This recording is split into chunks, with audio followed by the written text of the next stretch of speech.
Las llaves del poder. Pautas para una vida plena. Llave 8. La restitución. Nos abocaremos ahora a una enseñanza especial que bendecirá enormemente a los que presten atento oído. Esta llave se llama restitución. ¿Qué de nosotros que lo hemos dejado todo y que te hemos seguido? Comenzó a reclamar Pedro. Les aseguro, respondió Jesús, que todo el que por mi causa y la del Evangelio haya dejado casa, hermanos, hermanas, padres, madre, hijos o terrenos, recibirá 100 veces más ahora en este tiempo, casas, hermanos, hermanas, madres, hijos y terrenos, aunque con persecuciones, y en la edad venidera la vida eterna. Pero muchos de los primeros serán los últimos y los últimos serán los primeros. Marcos 10, 28 al 31. Restituir es devolver, restaurar o reivindicar. Eso exactamente es lo que Jesús hace caer en cuenta al apóstol Pedro en el pasaje citado. Nadie que deje todo por él se quedará sin recibir 100 veces más como restitución. Si Dios restituye al 100 por 1 y las matemáticas no me fallan, significa que paga un interés del 10.000%. No hay entidad financiera que te otorgue ese rédito en ningún país del mundo. Por supuesto, la restitución no es gratuita. Para que me devuelvan algo, tengo que haber perdido algo. Para que me restauren algo, es necesario que me hayan dañado algo. Para que me reivindiquen algo, es necesario que algo se me haya desconocido u omitido. No confundamos los conceptos para no usar incorrectamente las llaves del poder. El despojo consiste en que uno voluntariamente se desprende de algo. La causalidad en que lo que hago a otro me lo harán a mí. La restitución consiste en recuperar lo que perdí. Se trata de cosas muy diferentes entre sí, aunque complementarias, porque hay llaves que trabajan juntas en concordancia, armonizan, se conciertan unas a otras. Es evidente que podemos perder algo de dos maneras distintas, voluntariamente, como lo hizo Pablo, que renunció a su importancia, jerarquía social, económica y política y a su dinero para servir al Señor.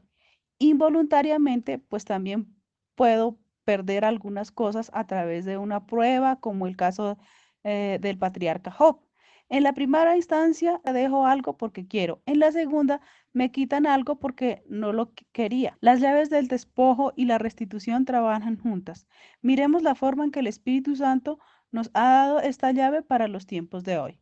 Niveles de restitución. Analizaremos ahora, para facilitar el estudio de este tema, los siguientes niveles de restitución. Despojo y restitución. El apóstol Pedro tiene derecho para reclamarle a Jesús, posee autoridad moral para hacer su pregunta. ¿Qué de nosotros que lo hemos dejado todo y te hemos seguido? Comenzó a reclamar Pedro, Marcos 10:28. Expliquemos. Pedro poseía junto con su hermano Andrés y los hijos de Zebedeo, Jacobo y Juan, una microempresa de pesca en el lago de Galilea. Un día estaban remendando sus redes para buscar el sustento. Justamente pasó a su lado Jesús, que le dijo, sígueme. Y él sin vacilar dejó todos sus enseres en la playa y marchó tras el Nazareno. Por eso le dice ahora, bueno Jesús, tú predicas muy lindo, pero yo dejé todo por ti. ¿Qué es lo que voy a recibir? La respuesta de Jesús no admite interpretaciones, es directa y explícita. Les aseguro, respondió Jesús, que todo el que por mi causa y la del Evangelio haya dejado casa, hermanos, hermanas, padre, madre, hijos o terreno, recibirá 100 veces más ahora en este tiempo, casas, hermanos, hermanas, madres, hijos y terrenos, aunque con persecuciones, y en la edad venidera la vida eterna. Marcos 10, 29, 30. La promesa no es para unas pocas personas, no se trata de algo selectivo, sino colectivo, es para todos.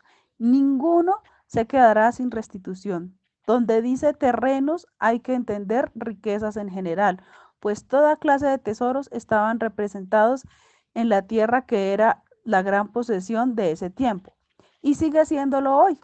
También en muchos casos, la restitución que Jesús ofrece es práctica, es palpable, algo real. Restitución temporal y eterna. Es fácil entender los dos niveles de restitución marcados por Jesús. El primero nos habla de la restitución temporal, ahora en este tiempo. Una restitución al 100 por 1 aquí en la tierra, algo para disfrutar en nuestra vida actual. El segundo nivel ofrece una restitución interminable. En la edad venidera, la vida eterna.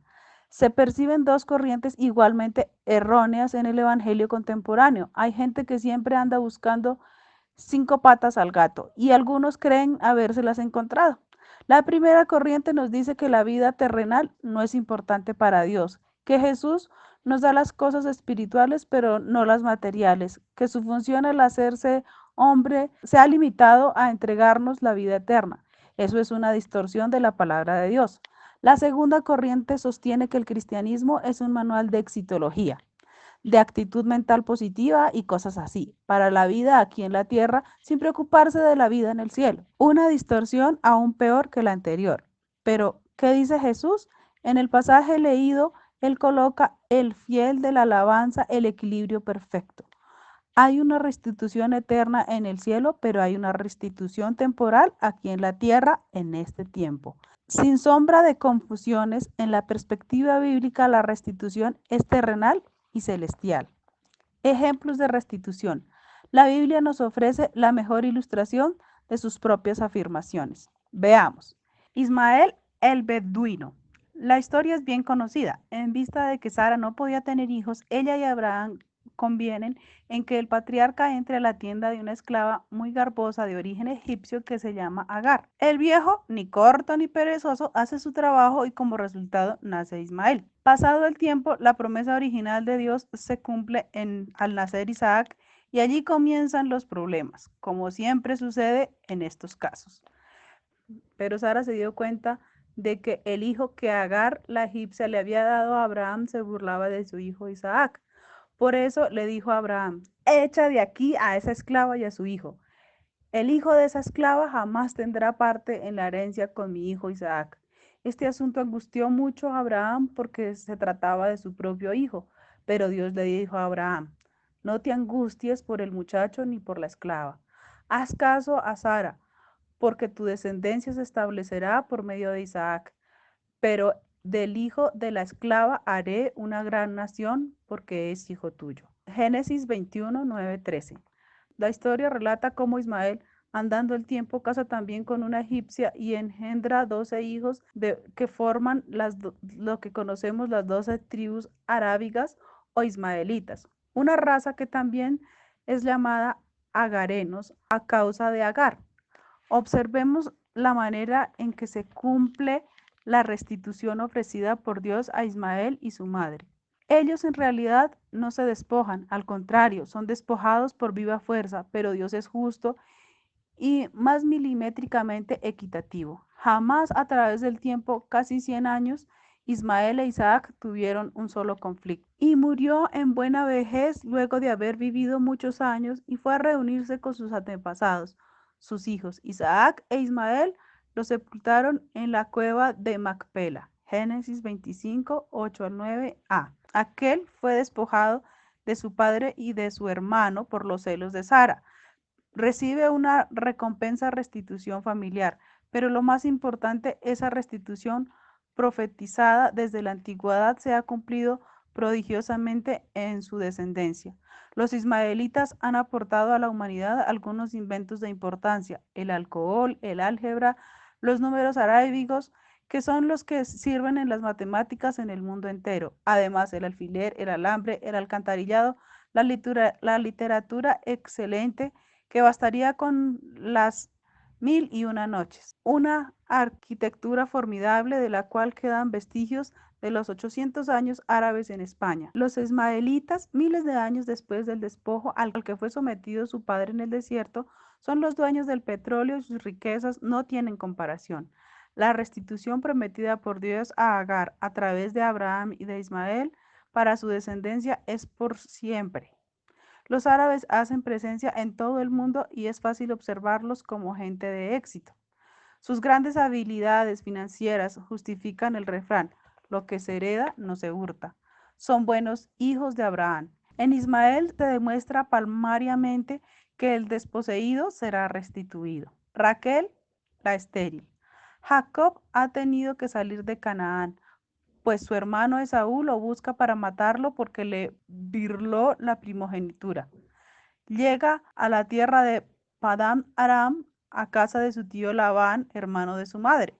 Se enamora de su prima Raquel. Las trampas de su tío suegro lo obligan a casarse primero con Lea y después con Raquel. Cuando el Señor vio que Lea no era amada, le concedió hijos. Mientras tanto, Raquel permaneció estéril. Génesis 29:31. ¿Por qué Dios le dio hijos a Lea? Porque era menospreciada. Jacob lucha durante 14 años de trabajo arduo por una mujer que resultó ser de vientre estéril. Qué decepción para Jacob y para la propia Raquel. Lea quedó embarazada y dio a luz un hijo al que llamó Rubén porque dijo, el Señor ha visto mi aflicción, ahora sí me amará mi esposo. Lea volvió a quedar embarazada y dio a luz otro hijo al que llamó Simeón porque dijo, llegó a oídos del Señor que no soy llamada y por eso me dio también este hijo. Luego quedó embarazada de nuevo y dio a luz al tercer hijo, al que llamó Leví, porque dijo, ahora sí me amará mi esposo, porque le he dado 3 hijos. Lea volvió a quedar embarazada y dio a luz un cuarto hijo, al que llamó Judá, porque dijo, esta vez alabaré al Señor. Después de esto dejó de dar a luz. Génesis 29:32-35. Y Raquel, nada de nada, a pesar de los grandes esfuerzos que obviamente hacía Jacob. La verdad es que Raquel había sido despojada por Lea, pero Jacob la amaba.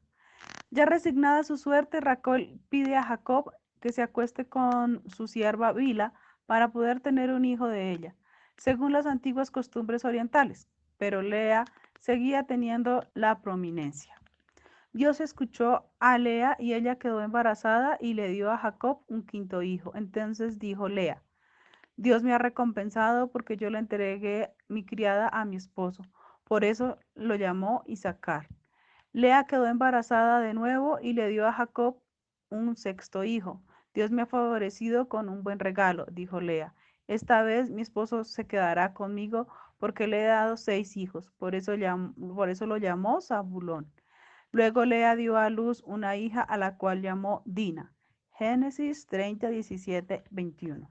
Pero Dios es justicia y equidad, y para él Raquel también es digna de tomar en cuenta. Pero Dios también se acordó de Raquel, la escuchó y le quitó la esterilidad. Fue así como ella quedó embarazada y dio a luz un hijo. Entonces exclamó, Dios ha borrado mi desgracia, por eso lo llamó José y dijo, quiera el Señor darme otro hijo. Génesis 30, 22-24. ¡Qué gran restitución! La palabra José quiere decir, dame un hijo más. Que el Señor la oyó está claro, pues después de regresar a Canaán, nace Benjamín, también hijo de Raquel. En verdad, Lea tuvo mayor número de hijos, pero Raquel tuvo dos muy importantes. De la tribu de Benjamín salió el primer rey de Israel, que fue Saúl. José el esclavo. Thomas Mann, escritor alemán, el único que ha ganado 2 veces el Premio Nobel de Literatura, escribió José y sus hermanos. Fue él quien dijo que es la más bella historia que la humanidad conoce.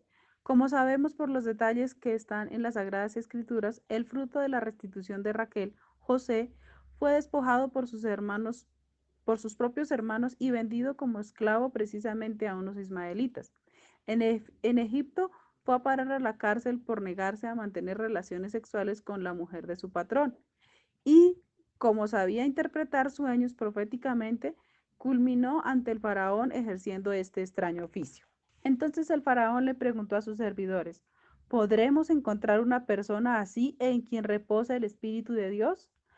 Luego le dijo a José, puesto que Dios te ha revelado todo esto, no hay nadie más competente y sabio que tú.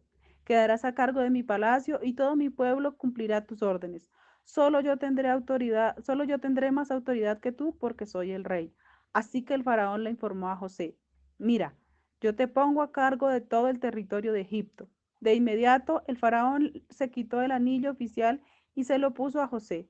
Hizo que lo vistieran con ropas de lino fino y que le pusieran un collar de oro en el cuello. Después lo invitó a subir al carro reservado para el segundo en autoridad y ordenó que gritaran: abran paso. Fue así como el faraón puso a José al frente de todo el territorio de Egipto.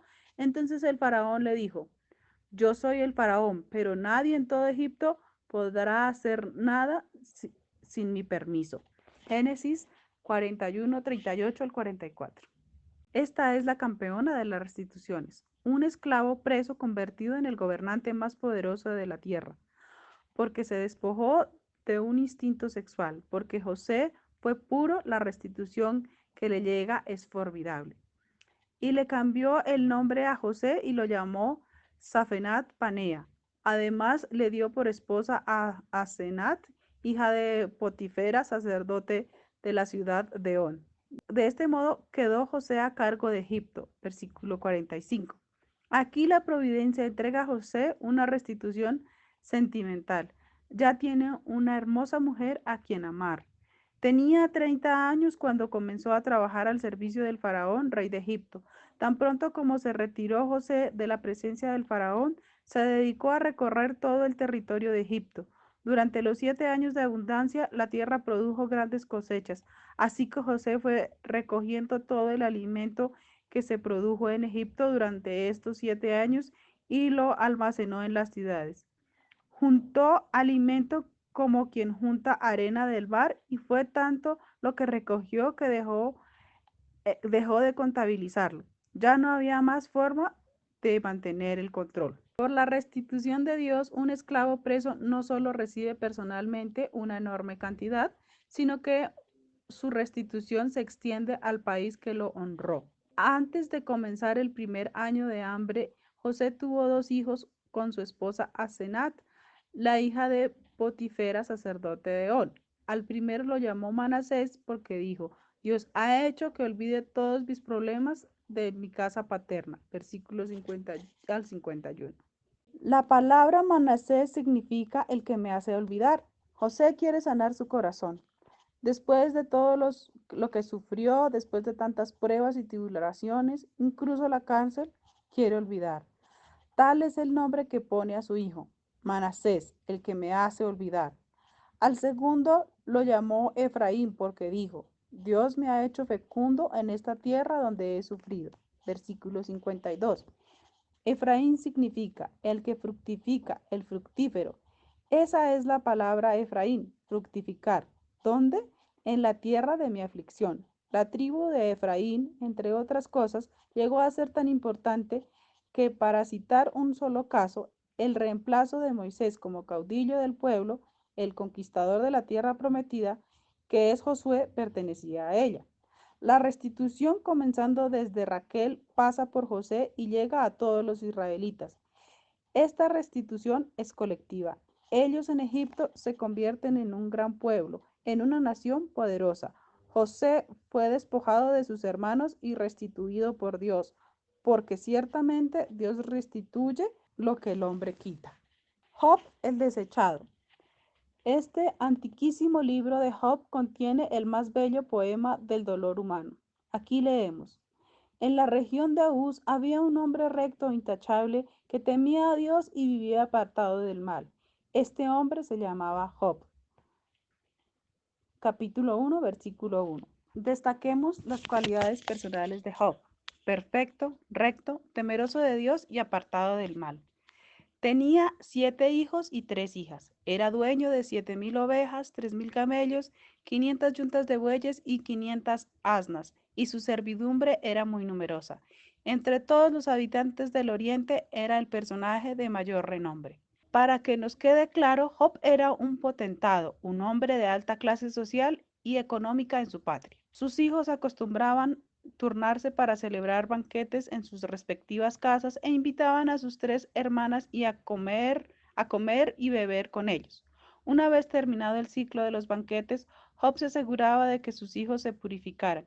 Muy de mañana ofrecían un holocausto por cada uno de ellos, pues pensaba: tal vez mis hijos hayan pecado y maldecido en su corazón a Dios. Para Job, esta era una costumbre cotidiana. Versículos 4 al 5. Un hombre rico y santo. Pero ¿cuál era el problema que se presentaba en la vida de Job. Llegó el día en que los ángeles debían hacer acto de presencia ante el Señor y con ellos se presentó también Satanás. Y el Señor le preguntó, ¿de dónde vienes? De rondar la tierra y de recorrerla de un extremo a otro, le respondió Satanás. ¿Te has puesto a pensar en mi siervo Job? Volvió a preguntarle el Señor. No hay nadie en la tierra como él. Es un hombre recto e intachable que me honra y vive apartado del mal. Satanás replicó, ¿y acaso Job te honra sin recibir nada a cambio? ¿Acaso no está bajo tu protección él y su familia y todas las posesiones? De tal modo has bendecido la obra de sus manos que sus rebaños y ganados llenan toda la tierra. Pero extiende la mano y quítale lo que posee, a ver si no te maldice en tu propia cara. Versículos 6 al 11. Satanás reta a Dios. Job está contigo porque tú lo has rodeado de garantías, porque no tiene problemas, porque es un hombre próspero, importante, pero tócalo para que veas cómo reniega de ti. Muy bien, le contestó el Señor, todas sus posesiones están en tus manos, con la condición de que a él no le pongas la mano encima. Dicho esto, Satanás se retiró de la presencia del Señor. El diablo corre a cumplir su tarea, busca la destrucción de Job. Intentemos un suscito relato de las calamidades que vienen sobre Job de un momento a otro. Llegó el día en que los hijos y las hijas de Job celebraban un banquete en la casa de su hermano mayor. Entonces un mensajero llegó a decirle a Job, mientras los bueyes araban y los asnos pastaban, por allí cerca nos atacaron los sabenaos y se los llevaron. A los criados los mataron a filo de espada. Solo yo pude escapar y ahora vengo a contárselo a usted. No había terminado de hablar este mensajero cuando uno más llegó y dijo, del cielo cayó un rayo que calcinó a las ovejas y a los criados. Solo yo pude escapar para venir a contárselo. No había terminado de hablar este mensajero cuando otro más llegó y dijo, unos salteadores caldeos vinieron y dividiéndose en 3 grupos se apoderaron de los camellos y se los llevaron. A los criados los mataron a filo de espada. Solo yo pude escapar y ahora vengo a contárselo. No había terminado de hablar este mensajero cuando todavía otro llegó y dijo, los hijos y las hijas de usted estaban celebrando un banquete en la casa del mayor de todos ellos, cuando de pronto un fuerte viento del desierto dio contra la casa y derribó sus 4 esquinas, y la casa se cayó sobre los jóvenes y todos murieron. Solo yo pude escapar y ahora vengo a contárselo. Al llegar a este punto, Job se levantó, se rasgó las vestiduras, se rasuró la cabeza y luego se dejó caer al suelo en actitud de adoración. Entonces dijo, desnudo salí del vientre de mi madre y desnudo he de partir. El Señor ha dado, el Señor ha quitado. Bendito sea el nombre del Señor.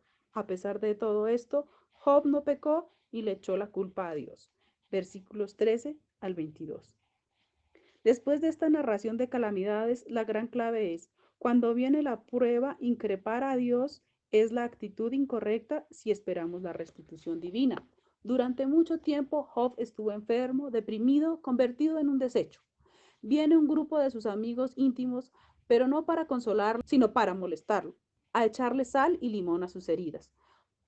Tuvo grandes discusiones con ellos, pero a pesar del dolor que le causaban, del fastidio con que lo rodeaban, oró por estos amigos. También tuvo polémicas con Dios.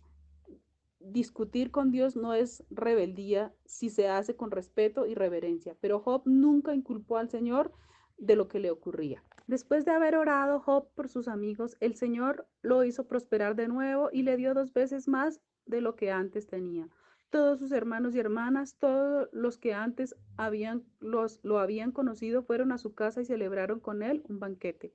Lo animaron y lo consolaron por todas las calamidades que el Señor le había enviado, y cada uno de ellos le dio una moneda de plata y un anillo de oro.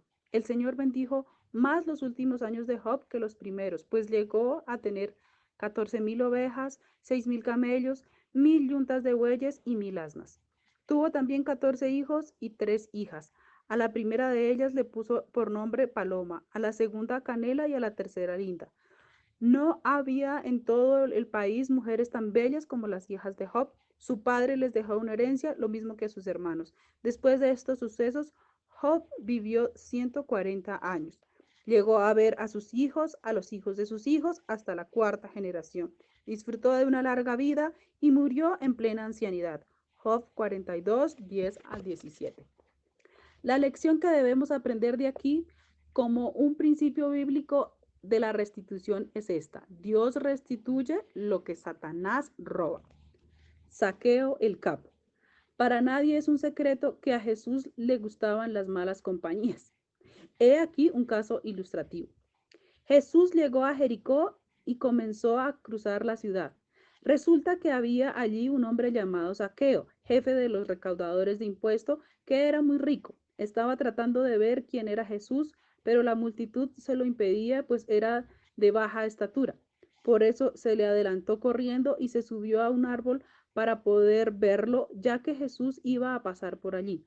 Llegando al lugar, Jesús miró hacia arriba y le dijo: Zaqueo, baja enseguida.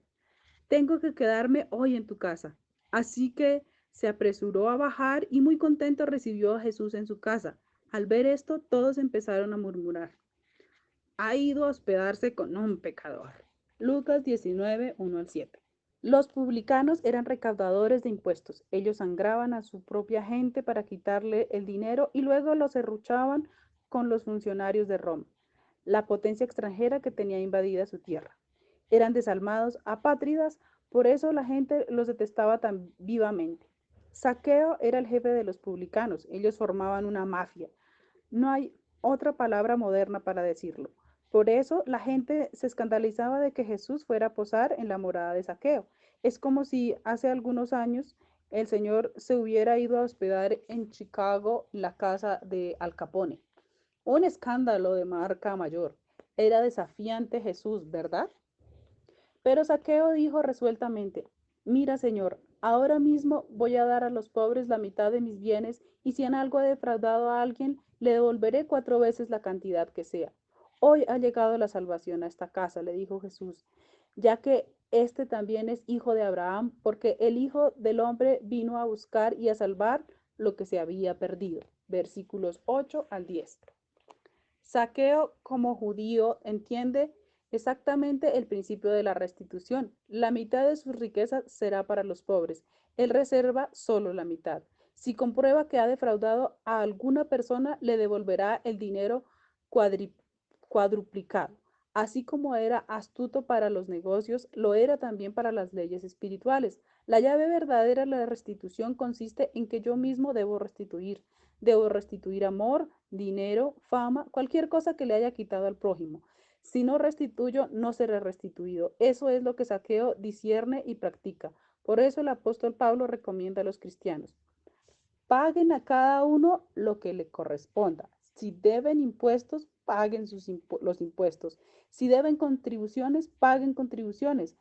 Al que deban respeto, muéstrenle el respeto. Al que deban honor, ríndanle honor. No tengan deudas pendientes con nadie, a no ser la de amarse unos a otros. De hecho, quien ama al prójimo ha cumplido la ley. Romanos 13, 7 al 8. Habla de restitución el famoso escritor bíblico.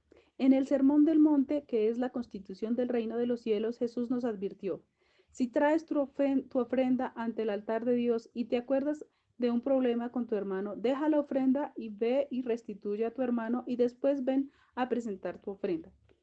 Si yo restituyo, recibiré restitución, pero impacta sobre todo lo que afirma el Señor sobre Zaqueo. Hoy ha llegado la salvación a esta casa. La salvación es la mayor restitución. Pablo el prisionero. En sus andanzas por el Mediterráneo y el Imperio Romano, especialmente su parte griega, el apóstol junto con su compañero de predicación Silvano, llamado también Silas por los griegos, se enfrenta a una hechicera en la ciudad de Filipos de la provincia de Macedonia. Al aprender el espíritu de adivinación que hay en esa mujer, es objeto de consecuencias terribles. La adivina de Filipos, que se quería hacer pasar por profeta de Dios, como tantas por allí. Pero Pablo no es tonto, advierte que allí no hay profecía del Espíritu Santo. Por lo tanto, aprende al demonio y éste sale de la muchacha. Como resultado se forma un gigantesco alboroto y Pablo y Silvano van a parar a la cárcel. Los colocan en la celda más oscura con cadenas y grillos. Impasibles, ellos se ocupan en cantar alabanzas a Dios. A la medianoche, mientras cantan, el poder de la alabanza en la guerra espiritual produce un temblor, se abren las puertas y se sueltan las cadenas. El colfón de todo esto es que el carcelero y su familia se convierten. Pero falta un detalle. Al amanecer, los magistrados mandaron a unos guardias al carcelero con esta orden: suelta a esos hombres. El carcelero entonces le informa a Pablo: los magistrados han ordenado que los suelte, así que pueden irse. Vayan en paz. Hechos 16, 35 al 36. Cualquiera pensaría que Pablo y Silvano dijeron al instante: ay, muy agradecidos por tenernos en libertad. No, ellos no aceptaron tal cosa. Pero Pablo respondió a los guardias: ¿cómo?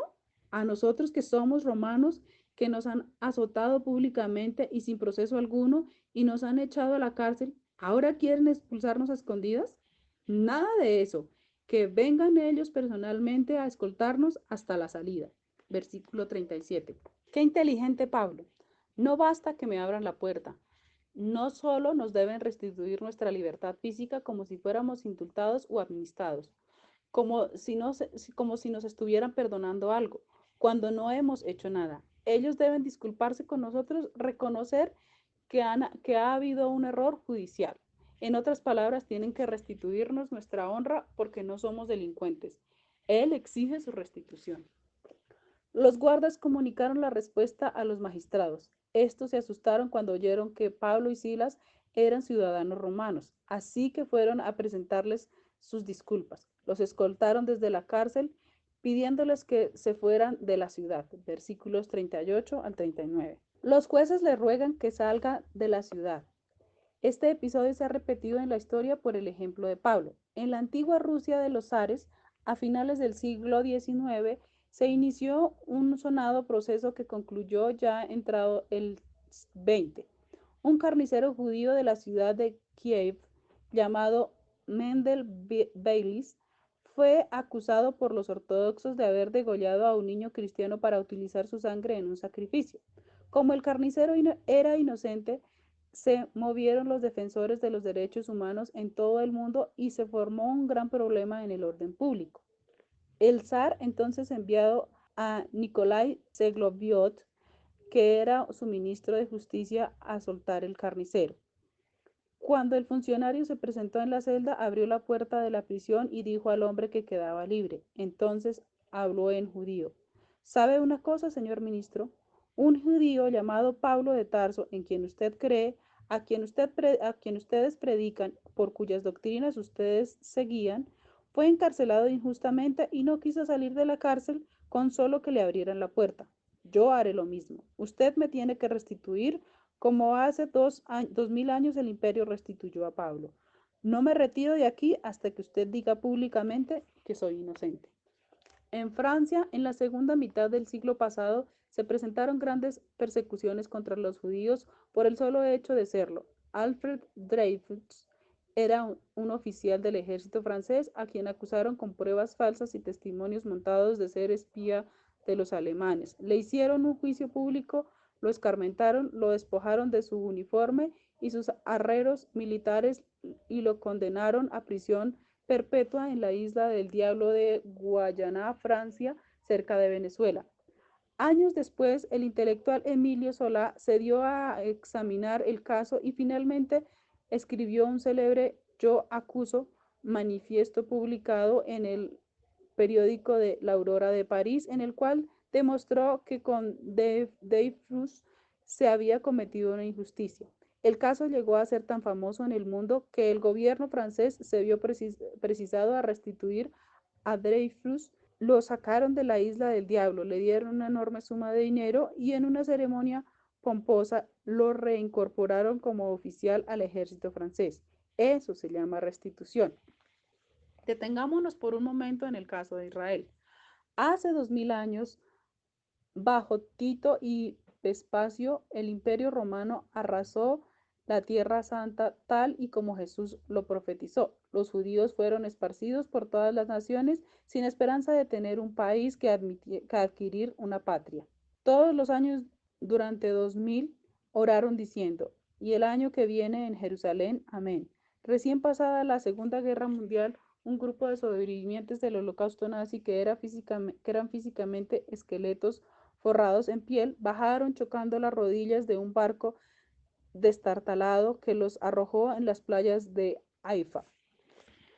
Y un viejo rabino que estaba allí dijo solemnemente: esta escritura de Isaías se produjo hace 2700 años para hoy.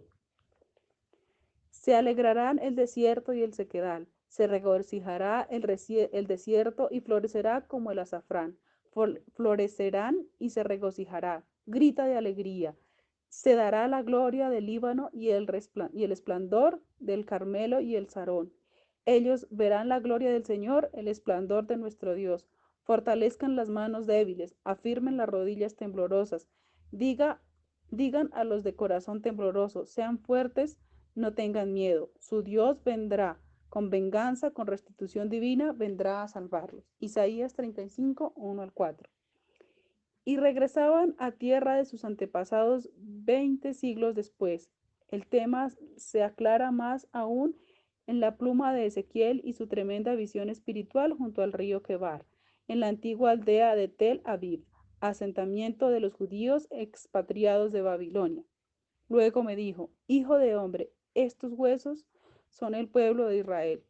Ellos andan diciendo: nuestros huesos se han secado, ya no tenemos esperanza, estamos perdidos.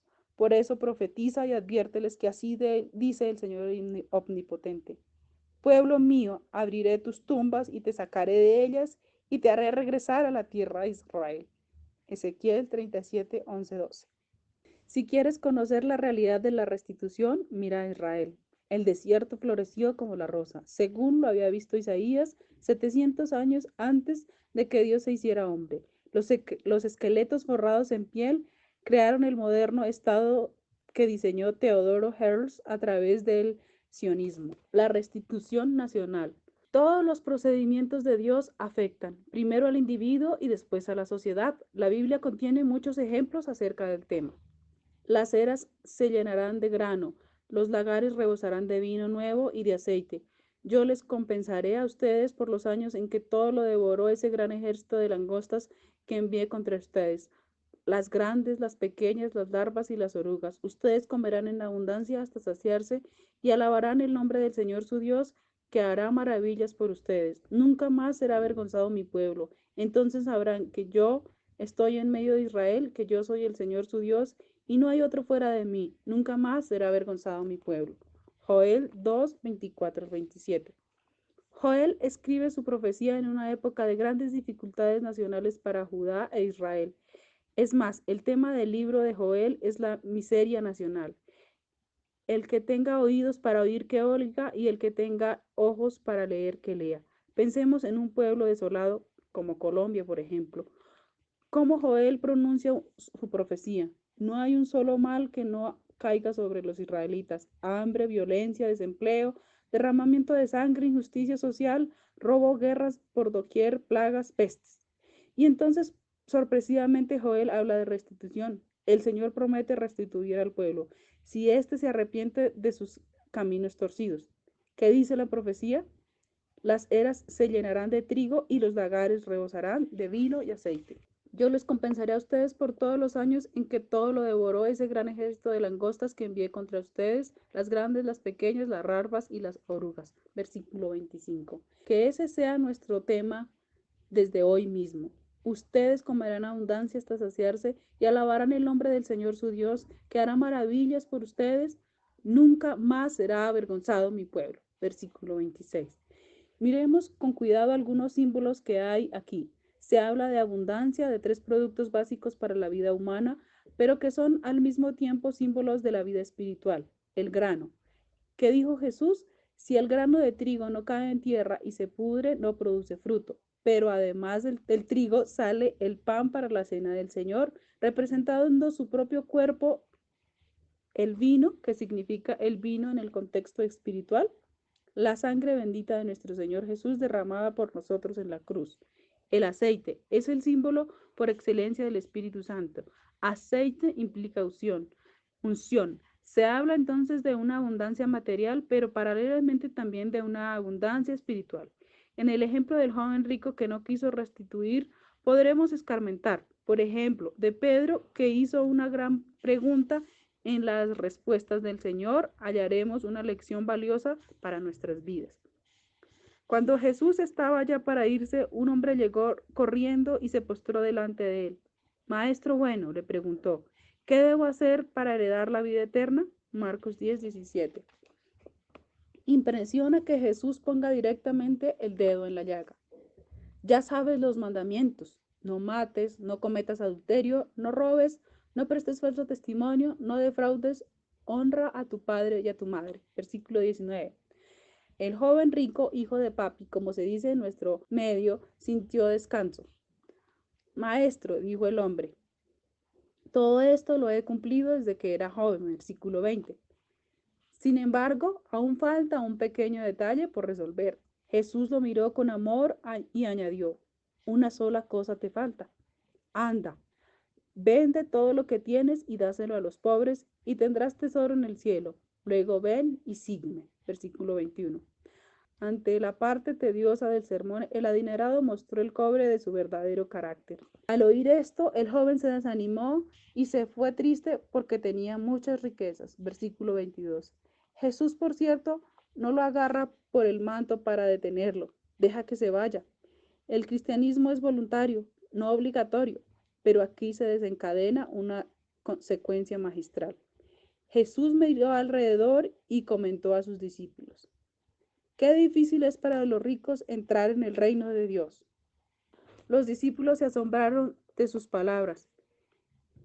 Hijos, qué difícil es entrar en el reino de Dios, repitió Jesús. Versículos 23 al 24. Confiar en las riquezas dificulta el acceso al cielo. Le resulta más fácil a un camello pasar por el ojo de una aguja que a un rico entrar en el reino de Dios. Los discípulos se asombraron aún más y decían entre sí, ¿entonces quién podrá salvarse? Para los hombres es imposible, aclaró Jesús mirándolos fijamente, pero para Dios, de hecho, para Dios todo es posible. Como quien dice, Dios puede pasar un camello por el ojo de una aguja. ¿Qué de nosotros que lo hemos dejado todo y te hemos seguido? Comenzó a reclamarle Pedro.